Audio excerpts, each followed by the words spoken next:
pessoal, tudo bem? Estamos começando mais um podcast do Grupo Marca. Hoje a nossa conversa é com o empresário, com o engenheiro, com o cara que é preocupado com a comunidade, o Ari Espíndola. Ari, seja bem-vindo, obrigado por ter aceito o nosso convite para esse bate-papo, tudo bem? Tudo bem, Enio. É uma grande satisfação ter a oportunidade de falar com um amigo, debater sobre os nossos princípios e valores, realmente aquilo que acreditamos. Então eu quero começar entendendo. E quem é o Ari Espíndola? O Ari Espíndola é casado, pai de 3 filhos, amados e amáveis. Eu sou engenheiro, também sou administrador de empresas, professor, empreendedor, consultor empresarial e alguém que dedica uma parte do seu tempo para se preocupar com as causas sociais, políticas e econômicas da nossa cidade e do nosso país. Ari, me fala uma coisa, como é que alguém que é empreendedor, está com a carreira consolidada, por que alguém com essas características resolve dar uma parada para se envolver em assuntos políticos, sociais e econômicos? O que motiva você a fazer isso? Principalmente o amor.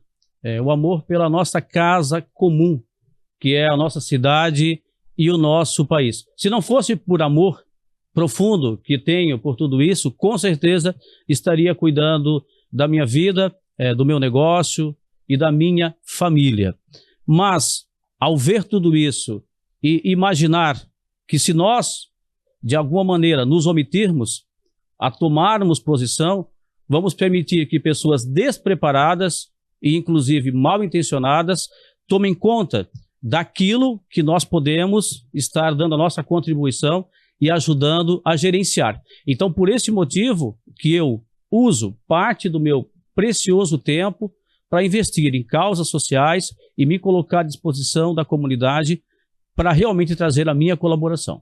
E como que o Ari Espíndola, que é um apoiador da direita raiz, vê a administração do prefeito Adriano Silva em Joinville?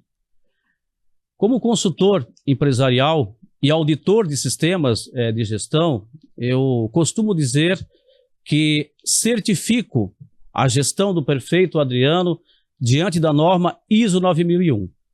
Essa foi uma norma de gestão empresarial, uma das primeiras que eu trabalhei como consultor e tive a honra, a satisfação de aqui na nossa cidade implementar essa norma tão importante em muitas empresas, em centenas de organizações. Ao fazer isso, como auditor, eu sempre tinha o cuidado, a avaliação, a premissa de como um auditor responsável, entregar esse certificado para as empresas que assim faziam por merecer. Então eu vejo que a gestão do prefeito Adriano, ela consegue fazer esse giro. E que giro é esse? É o famoso giro do ciclo PDCA. Ela trabalha planejamento, desenvolvimento, controle e ação. Não é um governo estático, não é um governo parado, e até, como já foram governos anteriores, atuando de forma incompetente, de maneira incompetente. Então eu penso que a gestão do prefeito Adriano, ela tem esse conjunto de competências que permite as entregas que Joinville efetivamente merece. Joinville, em alguns momentos, foi uma rainha maltratada. Hoje, nós temos aqui um cidadão que tem as características do povo joinvilense, tem a sua competência e se entregou desta maneira. E sim, o prefeito Adriano é uma inspiração para outros empreendedores seguirem esse caminho e tomarem partido para ajudar, cuidar da nossa casa comum, que é Joinville. E agora, considerando sua vivência como professor de administração, gestão empresarial, gestão de qualidade, então eu devo concluir que você aprova, né, a gestão de Adriano e Rejane à frente da Prefeitura de Joinville. Com certeza. É preciso ser honesto intelectualmente para aprovar. E esta aprovação, ela vai muito além de qualquer questão ideológica. É uma aprovação de trabalho realizado de alguém que participa e que vive de maneira intensa o dia a dia da nossa cidade, quer seja como engenheiro, consultor empresarial e empreendedor. Então, por esse motivo, a minha aprovação. E considerando as suas competências também, inclusive como empreendedor que você é, o que é possível dizer, dar destaque na gestão do Adriano Silva que você gostaria de mencionar? Enio, eu tenho uma grande satisfação de falar disso, porque em 3 áreas mais específicas eu acompanhei com muita frequência e continuo acompanhando esses destaques. E eu vou citar 3 delas: segurança, empreendedorismo e educação. Na questão da segurança, eu como pai, que sou daqueles que levo o filho nas escolas, na parte da manhã, a minha esposa faz isso mais do que eu, mas eu também faço.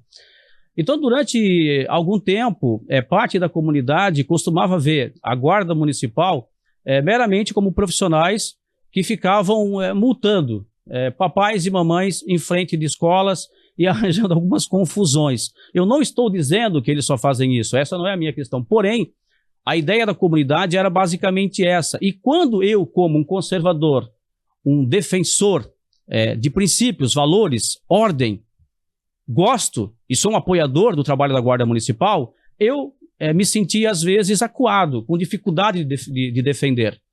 A gestão do prefeito Adriano, ela possibilitou, ela me deu a arma para que eu possa falar defendendo a Guarda Municipal. Hoje, na prática, eu estou vendo a Guarda Municipal, de uma maneira efetiva, está interagindo e participando de maneira conjunta com outras forças de segurança que atuam na nossa cidade, no nosso estado, e realmente desvendar crimes e tirar criminosos de circulação.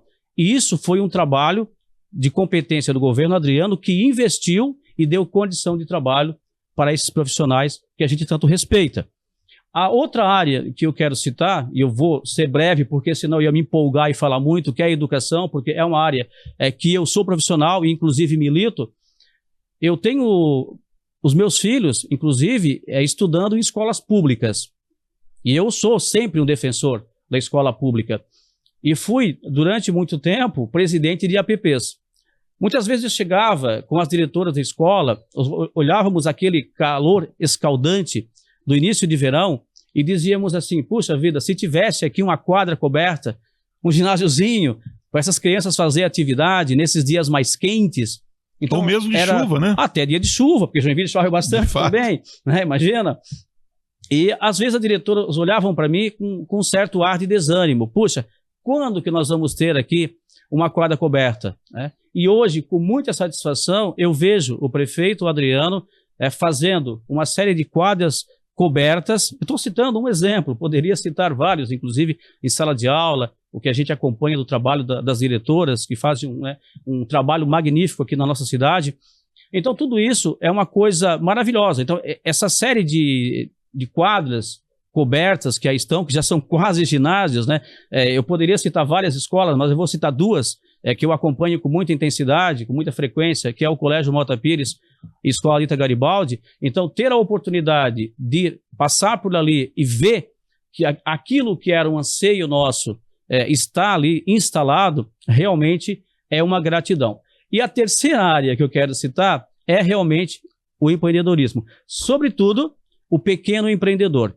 Durante muito tempo, e principalmente no governo anterior ao Adriano, nós passamos por uma grande problemática, principalmente eu como consultor empresarial, porque vários colegas empreendedores queriam abrir empresas em Joinville e não conseguiam.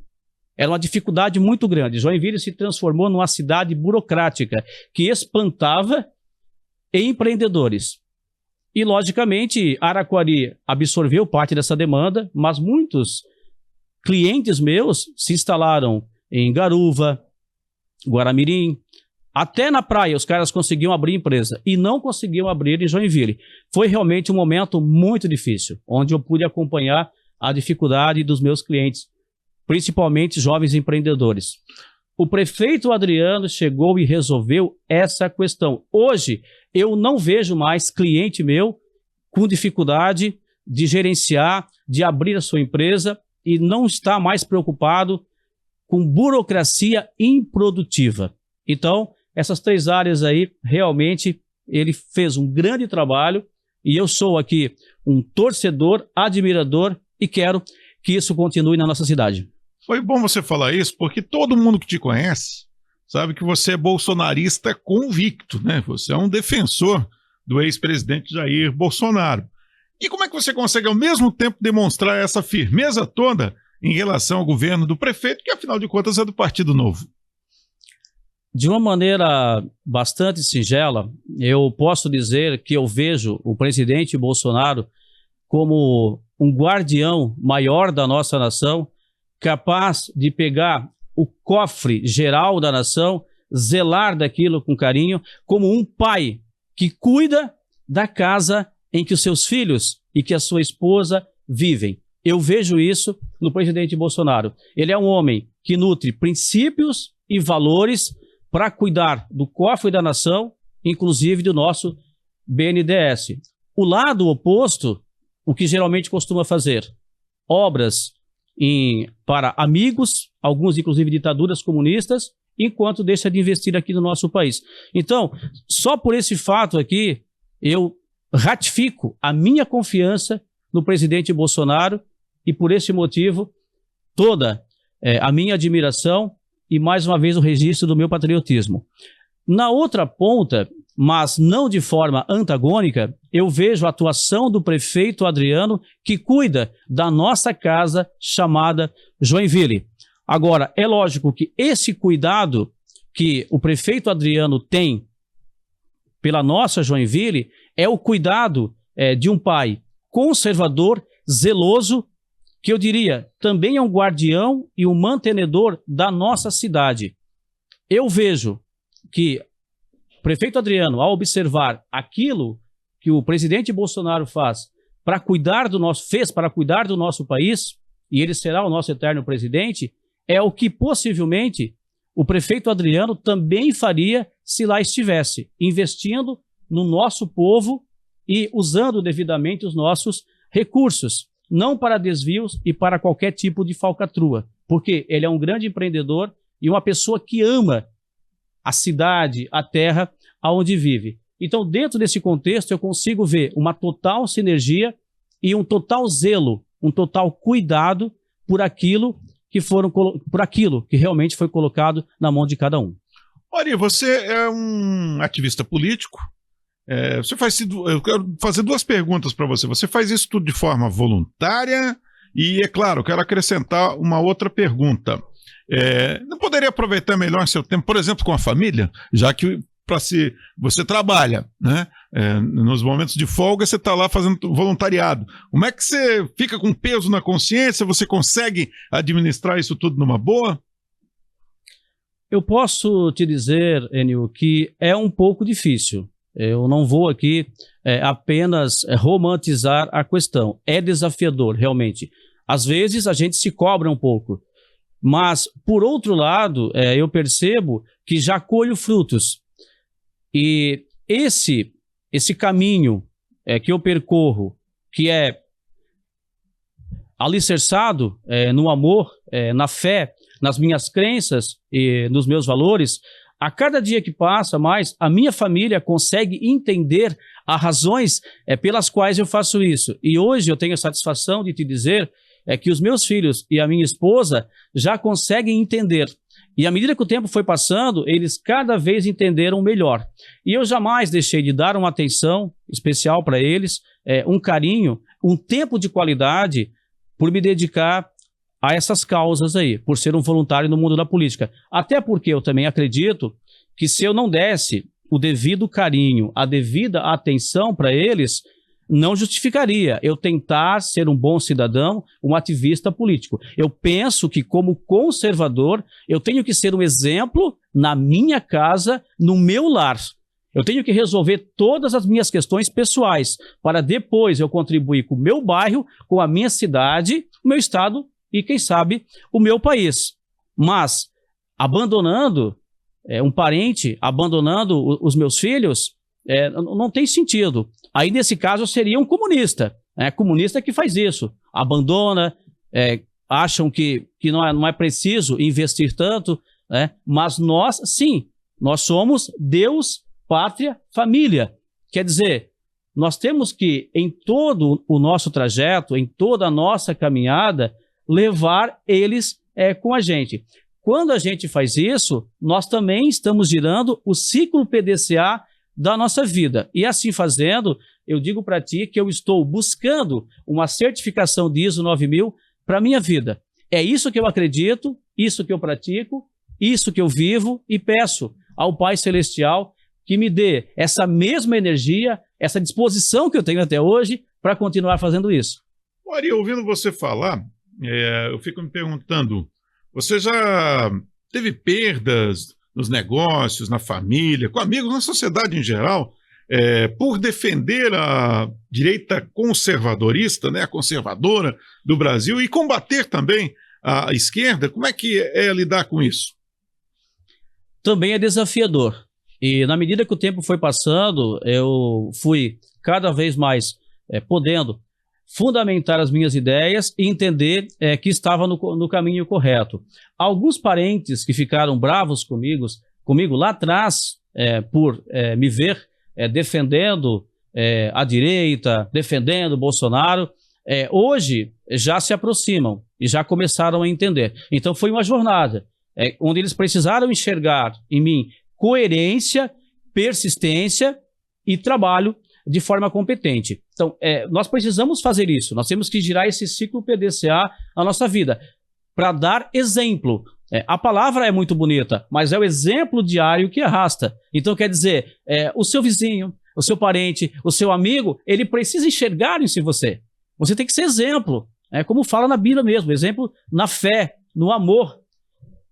Assim você conquista. E é desta maneira que eu tenho agido em todo esse tempo. Fazendo isso, você consegue entender que está no caminho certo, você continua levantando os braços e dizendo, meu amigo, meu parente, é você que quer viver num país melhor, numa cidade melhor, venha comigo. Eu continuo fazendo aqui o meu trabalho e as portas estão abertas para você. A hora que você decidir, tenha certeza que eu vou estar aqui te esperando. Então, é dessa forma, Enio, que eu trabalho o meu dia a dia, né? É lógico que fazendo dessa forma, você com o tempo vai apaziguando, diminuindo aqueles ânimos mais exaltados daqueles que lá no início não entenderam a nossa decisão. As perdas que eu tive pelo caminho, eu prefiro dizer que se por um lado eu perdi algum negócio, alguém deixou de fechar negócio comigo a partir do momento que eu me transformei, que eu defendi as ideias do conservadorismo e passei a ser um bolsonarista efetivo, eu penso que na outra ponta eu também devo ter ganhado alguma coisa, porque também ganhei grandes amigos, grandes colegas. Eu tenho vários clientes que sabem da minha militância política, da minha posição, e continuam prestigiando, me dando a oportunidade de trabalhar. Então, eu prefiro pensar naquilo que eu ganhei. E não adianta a gente querer ter a presunção que vai ganhar em tudo que fizer na vida. Nós precisamos abrir mão de algumas coisas para poder ganhar outras e para seguir a nossa jornada.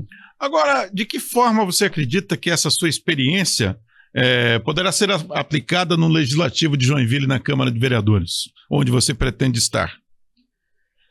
Enio, por toda essa minha caminhada, por esse meu conhecimento na gestão empresarial, minha atuação como professor, e eu sou um estudioso convicto, eu sempre gostei de estudar desde criança e enfrentei uma série de desafios de toda a minha vida. Quem acompanhou a minha trajetória desde criança sabe que eu nunca fui de desistir, de desanimar das coisas. Eu sou alguém que tenho sempre a minha ética de convicção daquilo que faço, não é meramente uma ética de conveniência para agradar alguém. Então eu penso que eu reúno as competências, o conhecimento que o legislador precisa ter, e eu conheço a realidade da nossa cidade e ando por ela todos os dias.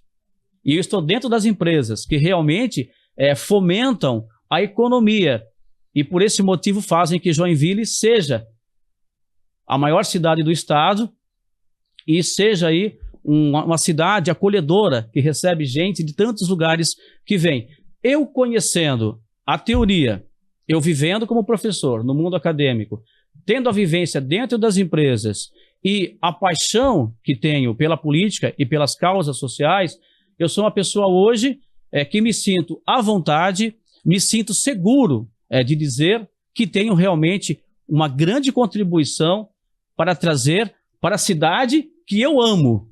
Porque aqui tem tudo. Aqui eu conquistei tudo que eu amo na minha vida. Aqui eu conquistei a minha família, negócios, as amizades, e eu vivo intensamente em Joinville. Toda essa minha competência eu quero dar também em troca, em retribuição por tudo aquilo que essa cidade abençoada me deu.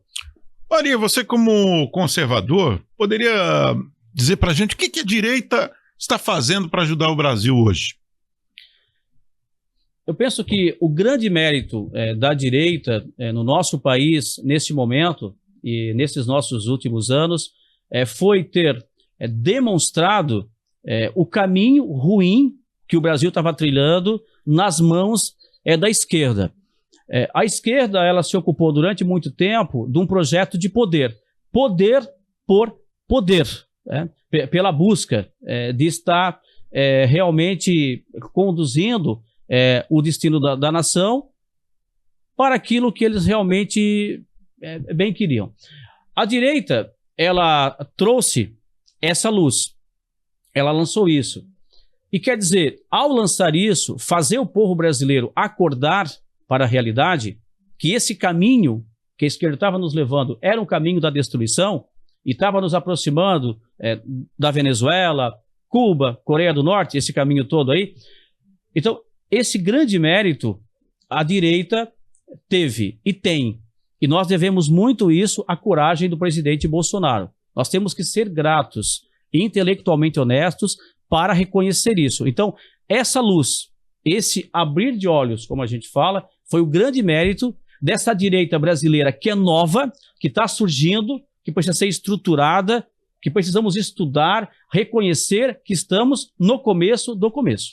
Agora, você fez elogios, né, mencionou aspectos positivos do que a direita tem feito pelo Brasil. Mas ela precisa melhorar em alguma coisa? Você tem fez um raio-x dos aspectos que talvez a direita precise melhorar? Com certeza, meu caro Enio. Eu penso que, além da melhoria, mais do que dizer melhorar, eu digo que ela tem um enorme desafio. Por quê?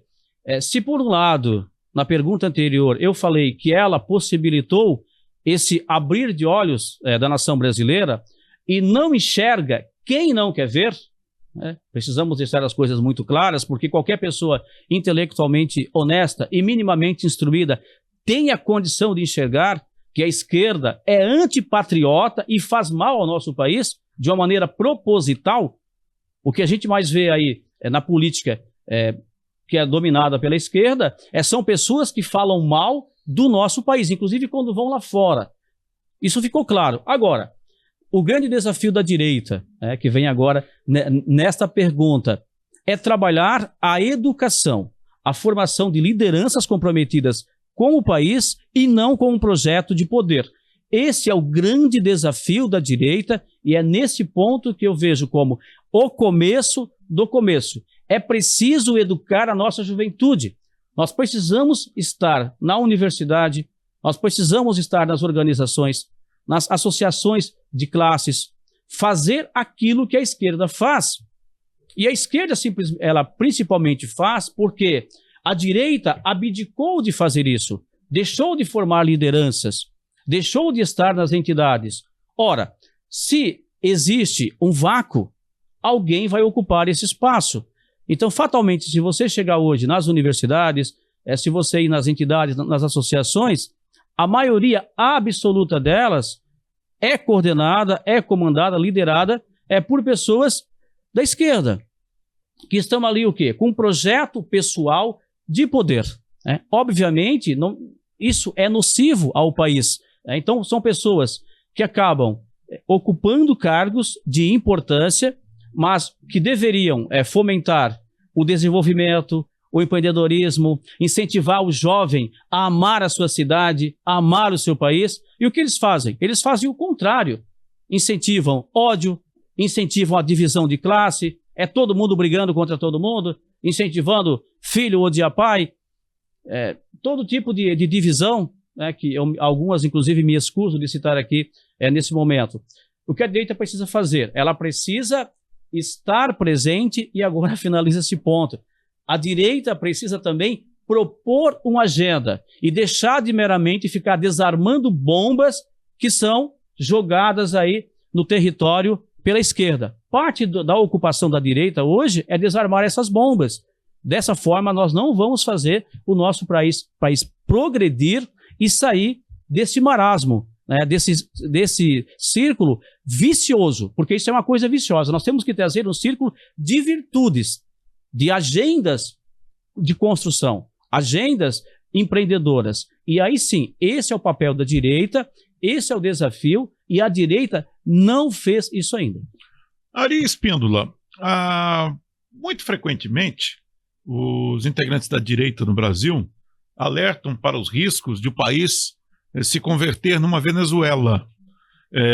O que pode ser feito de melhor hoje para evitar que algo como isso aconteça, já que a Venezuela, como se sabe, se encontra há muitos anos numa posição enfraquecida, debilitada, inclusive com grande parte da população deixando o país, e muitos aqui no Brasil, muitos venezuelanos escolheram inclusive o Brasil para morar. Passa pela conscientização do nosso povo.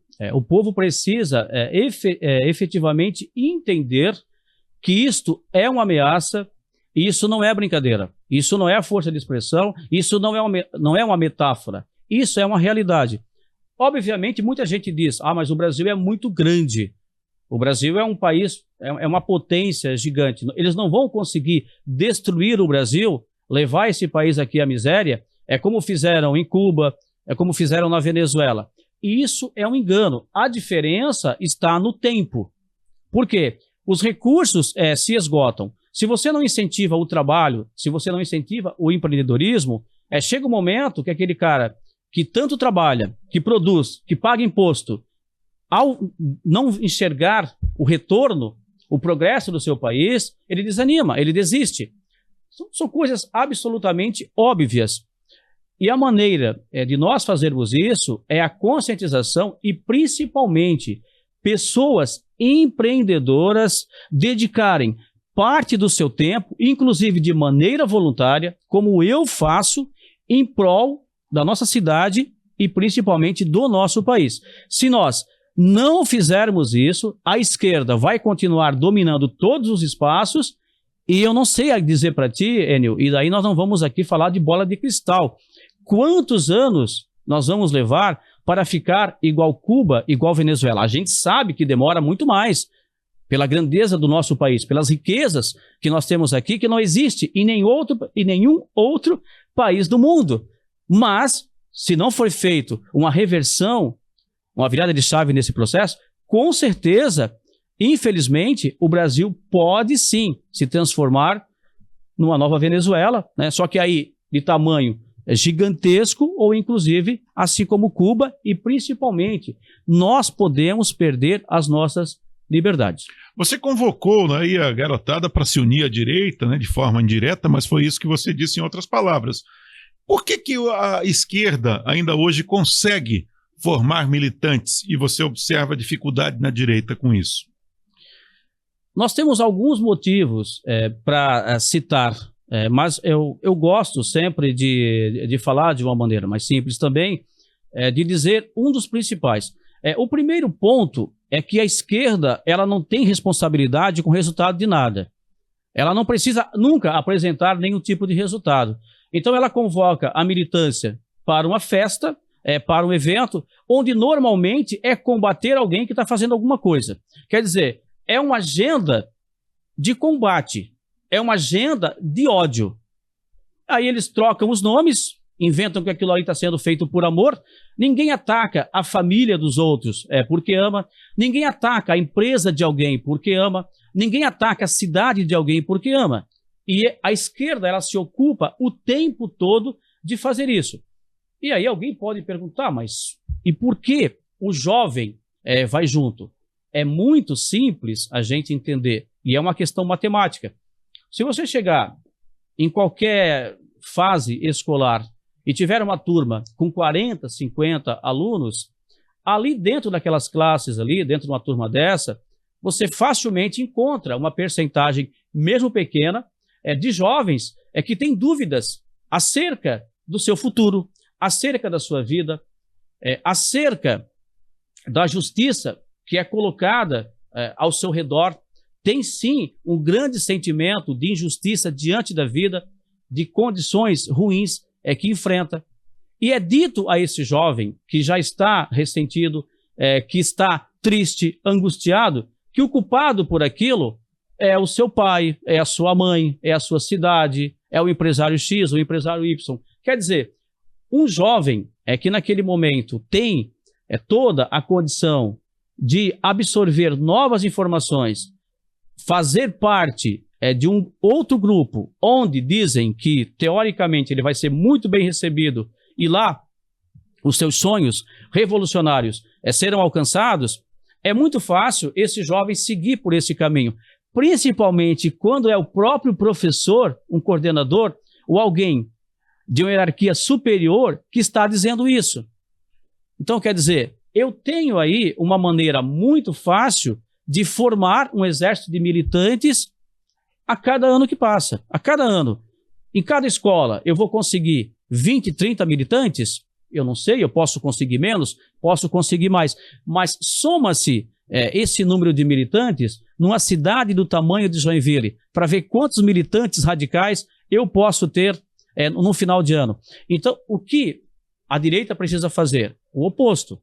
Ela precisa abraçar esses jovens que têm dificuldade, ajudá-los, ensinar para eles o que é empreender, o sentido da empregabilidade, fazer com que eles acreditem na meritocracia. Por que a esquerda tem esse temor?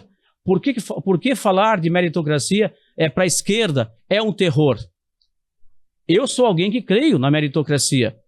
Eu vim do sul do estado para cá sem nada, absolutamente nada. Tudo que eu conquistei foi por trabalho árduo, com mérito, inclusive sofrendo perseguições, muitas das vezes sendo deixado de lado, sendo tirado de algum processo que eu poderia realmente ter entrado mais cedo. Mas o que eu fiz? Eu insisti, porque desde o início eu acreditei na meritocracia e no empreendedorismo. Eu não me deixei ser simplesmente doutrinado por professores de esquerda que eu tive. Conversei, discuti muito, mas não me deixei ser doutrinado. Agora, para nós diminuirmos isso, ou equipararmos esse movimento, a direita precisa estar presente. Ô Ari, vamos fazer um exercício de imaginação aqui. Em que cenário daria para votar num candidato de extrema esquerda? Você consegue imaginar? Eu posso dizer que jamais, nunca recomendaria. E olha que é difícil eu ter coragem de dizer esta palavra, usar isso aí, esse tal de nunca, né? Mas posso fundamentar, explicar com muita clareza o porquê não. Durante toda a minha vida, o meu trabalho sempre foi de construção, de busca, de resgate, mas acreditando que a meritocracia, que o empreendedorismo poderiam melhorar as nossas vidas e que poderiam melhorar a minha vida. E, graças a Deus, isso aconteceu. Isso aconteceu com trabalho e com amor e dedicação em cada coisa que eu sempre fiz. A extrema esquerda é inimiga de tudo isso. Quer dizer, a extrema esquerda odeia tudo aquilo que eu amo. A extrema esquerda odeia Deus, pátria, família. E, aliás, odeia também a nossa liberdade. Você não consegue encontrar nenhum país do mundo dominado pela extrema esquerda, onde seus cidadãos tenham qualidade de vida, usufruam de liberdade. Então, quer dizer, para que votar numa extrema esquerda? Seria uma maneira de criar, de iniciar algum movimento onde eu estaria incentivando a perda da nossa liberdade e a nossa decadência enquanto nação. Por esse motivo, jamais eu votaria e jamais recomendaria votar no candidato de extrema esquerda, de maneira nenhuma. Ari, você tem 2 minutos. Quero que você faça aí um resumo da sua vida para as pessoas tentarem, né, te conhecer nesses 2 minutos, se é que é possível concentrar, né, tanta coisa em um tempo tão pequeno. Eu sou natural de Imaruí, sul da nossa santa e bela Catarina, filho de pescador e lavrador. Meus pais, senhor Laurino, senhora Teófila, me criaram na igreja evangélica. Eu era a única criança de uma religião diferente, como eles diziam, e por esse motivo fui perseguido durante toda a minha infância, porque era alguém diferente que ia numa escola. Dentro da escola, a sala de aula, ela funcionava como realmente um abrigo, porque o professor se fazia respeitar e ali dentro eu não era insultado, eu não era xingado. Esse cenário fez com que cada vez eu admirasse mais o conhecimento e passasse a entender que a busca do conhecimento só dependia de mim. Então eu creio que aquele cenário de perseguição, ao invés de me desanimar, fez com que cada vez mais eu estudasse, cada vez mais eu quisesse realmente adquirir conhecimento. Os professores tiveram um grande papel nesse processo, porque sempre me incentivaram e eu não senti deles nenhum tipo de preconceito. Logo em seguida, ao observar isso, eu tive vontade de vir morar em Joinville, isso já em 83. Os meus pais concordaram em vir para Joinville apenas em 87, quando eu estava com 17 anos de idade. Aqui voltei a estudar e trabalhar. Trabalhei nas indústrias da nossa cidade, aquelas que inclusive eu lia lá nos jornais, que eu pegava lá na barbearia do senhor Itamar, na peixaria e no açougue, aqueles jornais velhos que eu lia, que falava da tecnologia em Joinville, das empresas, do empreendedorismo. Então eu tinha muito desejo de vir para cá. E ao chegar aqui, eu pude voltar a trabalhar e estudar, tive as oportunidades, à medida que o tempo foi passando, e hoje sim, eu sou engenheiro, sou empreendedor, administrador de empresas, consultor empresarial. Aqui nasceram os meus filhos, aqui me casei, e por isso mesmo amo muito Joinville. Esqueceu alguma coisa? Quer acrescentar alguma coisa nessa história? Tem mais um tempinho aí. Eu já ultrapassei os 2 minutos, né? Mas com certeza daria para acrescentar, Enio, muita história de amor e de carinho por essa cidade. Aqui eu também fui professor em algumas das instituições de ensino da nossa cidade e até hoje encontro alunos quando vou aí nos hipermercados, quando vou em shoppings, posso abraçar cada um deles e ver que muitos deles puderam absorver o conhecimento, demonstram gratidão e tudo aquilo que eu faço, a minha dedicação, eu vejo como retribuição aquilo ao que Joinville realmente me concedeu. Ori, qual é o seu recado para aquele eleitor que ainda não tem candidato a vereador e até aquele eleitor que não pretende votar porque está desmotivado por algum motivo? O que você falaria para essas pessoas? A esse eleitor desmotivado, em primeiro ponto, toda a minha solidariedade. Porque se eu não conhecesse um candidato preparado, competente, eu também não teria nenhuma motivação. Realmente não é fácil. Aquele trabalhador, pagador de imposto, aquele cara competente que vê certas mazelas ocorrendo no setor público e quando ele é mal atendido e vai lá realmente buscar uma coisa que é direito seu, esse cara depois de algum tempo chegar e votar, ainda sendo voto obrigatório, então diante dessa pessoa aí, toda a minha solidariedade, eu entendo. Mas o recado que eu tenho para dizer para ele é que sim, existem candidatos competentes e preparados. Existem.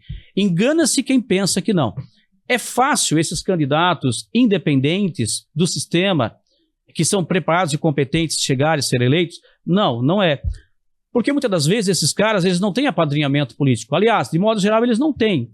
São pessoas que querem investir na sua cidade, que querem trabalhar, que querem retribuir através das ações do que já receberam. Só que eles não têm os famosos padrinhos políticos. Eles não vão ter muita gente, não vão ter pessoas financiando a sua campanha. Então, o trabalho deles é independente. Eles podem ter mais dificuldade de promover a sua candidatura. Mas isso é diferente do conhecimento, da competência que as pessoas têm. Então, a minha dica é, procure um candidato preparado, competente e que queira, de fato, trabalhar, que tenha vitalidade, tenha vontade e coragem para trabalhar. Com certeza você vai encontrar um candidato assim, você vai votar e sentir orgulho do voto que você deu. Tem muita gente que vota e até esquece do candidato que votou, né? Mas fazendo isso, e essa é a minha dica, procure com calma, não tenha pressa, mas acredite, você vai encontrar um candidato preparado, competente, você vai votar, você deve cobrar no dia a dia aquilo que ele está propondo e você vai sentir orgulho desse voto. Finalmente você vai sentir orgulho do voto que deu. Ari, normalmente os debates são um privilégio dos candidatos ao executivo, né? Seja para prefeito, governador ou presidente. Não há debates no legislativo. Mas, se alguém propusesse um debate entre candidatos ao legislativo, você aceitaria? E se sim, você gostaria que fosse um candidato da esquerda ou da direita? Eu aceitaria um debate com quem quer que fosse. Eu nunca me recusei de debate, eu nunca fugi de debate nenhum, desde criança. Até porque foi uma das coisas que eu mais fiz na minha vida e foi o argumento que me salvou até hoje, né? Não foi pela força física, não foi pela violência, porque eu estava sozinho diante de muita gente que me perseguia. Então, desde o início, eu entendi que era através do conhecimento. E assim sendo, Enio, eu gostaria de debater com candidatos da esquerda para mostrar para eles que eles devem estudar, se preparar para ter uma agenda de construção para a nossa cidade e não uma agenda de divisão, uma agenda de ataque, uma agenda que visa dissipar, estragar as energias positivas, aquilo que temos de bom na nossa cidade. Com candidatos de direita, eu poderia estar debatendo boas ideias construtivas para a nossa cidade. Joinville é um exemplo de trabalho, de luta, competência, empreendedorismo. Agora, evidentemente que nós temos ainda muitas pessoas que ocupam alguns cargos no legislativo, em outras esferas, que não estão devidamente preparadas. São pessoas que apareceram ali por apadrinhamento, por algum tipo de financiamento. Eu sim poderia debater com essas pessoas e mostrar, não apenas para elas, eu queria mostrar para a sociedade, porque a sociedade precisa entender, de alguma maneira, em algum momento eu creio, e Joinville é um exemplo positivo, porque Joinville é uma cidade que vota bem, comparada com outras regiões do nosso país, Santa Catarina também vota bem, aliás, mas cada vez mais a população precisa entender que ela deve votar em candidato preparado, candidato que ama o seu país e que tem energia e coragem para isso, cada dia que passa. Parte dos candidatos que estão aí da velha política, que representam o sistema, a preocupação deles é a reeleição. Então, a energia deles, utilizada no dia a dia, não se concentra na idealização de projetos para a cidade. Muito pelo contrário, eles já estão preocupados com a reeleição, com apoio, com verba de candidatura. Na verdade, o planejamento é feito assim, né? A pessoa já quando entra para cumprir o primeiro mandato, ele já começa a planejar a reeleição. Isso é fato, que você falou perfeitamente o que acontece. Isso é fato e é lamentável, porque uma pessoa de direita conservadora não pode pensar dessa maneira. Ela tem que pensar em fazer um grande trabalho para a sua comunidade. O prefeito Adriano é um exemplo disso. Ele poderia estar na empresa da família dele e ele estaria muito bem. Ele resolveu assumir essa grande responsabilidade por desejo de trabalhar para Joinville. E ele hoje consegue fazer com que a gente olhe para Joinville e veja aqui o nosso ciclo PDCA girando.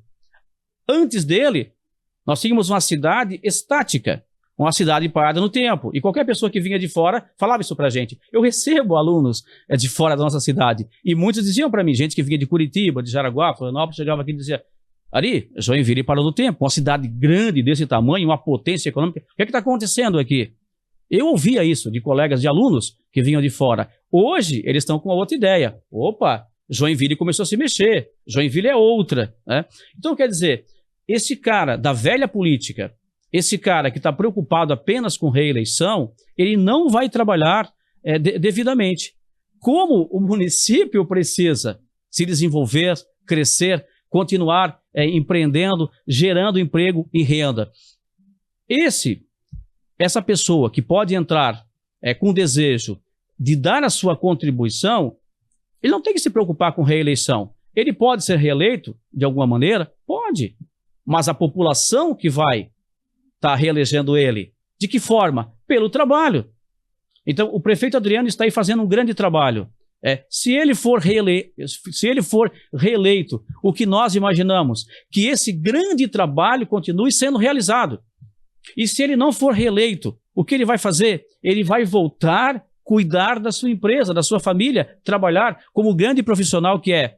Agora, nós temos políticos que não têm qualificação, não têm competência para se estabelecer no mercado, então a única preocupação deles é a reeleição. Eu escutei uma certa vez de uma pessoa que me disse o seguinte: Ari, político incompetente é uma porcaria, porque a única coisa que ele sabe fazer na vida é ser político. Vira profissão. Vira profissão. Não pode ser profissão. A pessoa tem que ter a competência para estar no mercado, para ser um exemplo para a sociedade. Então, que exemplo de sociedade nós vamos dar para os nossos jovens? Se eu tenho um político incompetente, que não sabe ser um gestor, que não sabe ser, que não é um engenheiro ou que não tem uma formação acadêmica adequada, isso é um mau exemplo. Então, é dessa maneira que nós vamos possibilitar que as jovens gerações possam se inspirar cada vez mais para trabalhar e acreditar na meritocracia. Ari Espíndola, nós estamos chegando ao final desse podcast e eu gostaria que você deixasse uma mensagem final ao eleitor joinvilense, já que você manifesta o desejo de ser um dos vereadores de Joinville na próxima legislatura. Eu diria ao eleitor joinvilense que ele, de fato, está na melhor e maior cidade do nosso estado. Não tem sentido vender o seu voto e votar em candidato fraco. Vote em candidato competente e preparado. Pesquise o histórico de realização dele. Veja o que ele já fez de bom pela nossa cidade, pela empresa que ele administra, pela sua família, o exemplo de cidadão que ele foi até hoje e o conjunto de competências que ele tem. Assim sendo, você sabe que poderá colocar na CVJ, na próxima legislatura, um parlamentar competente e preparado. Esse é o meu recado. Não tem nenhum sentido abdicar de alguém que vai contribuir no cuidado da sua casa comum, como diz o Padre Kelmo. Nós moramos aqui, vivemos aqui na maior e melhor cidade do estado e ela tem que continuar assim sendo. E ela somente vai continuar assim sendo com políticos competentes, com pessoas preparadas. Então, não vote em pessoas incompetentes e despreparadas. Jamais façam isso. Joinville merece continuar crescendo. Juntos por Joinville. Muito bem, hoje nós falamos aqui com Ari Espíndola. Olha aí, um bom nome sem dúvida nenhuma. E a gente volta em breve com mais um podcast do Grupo Marca. Tchau, pessoal.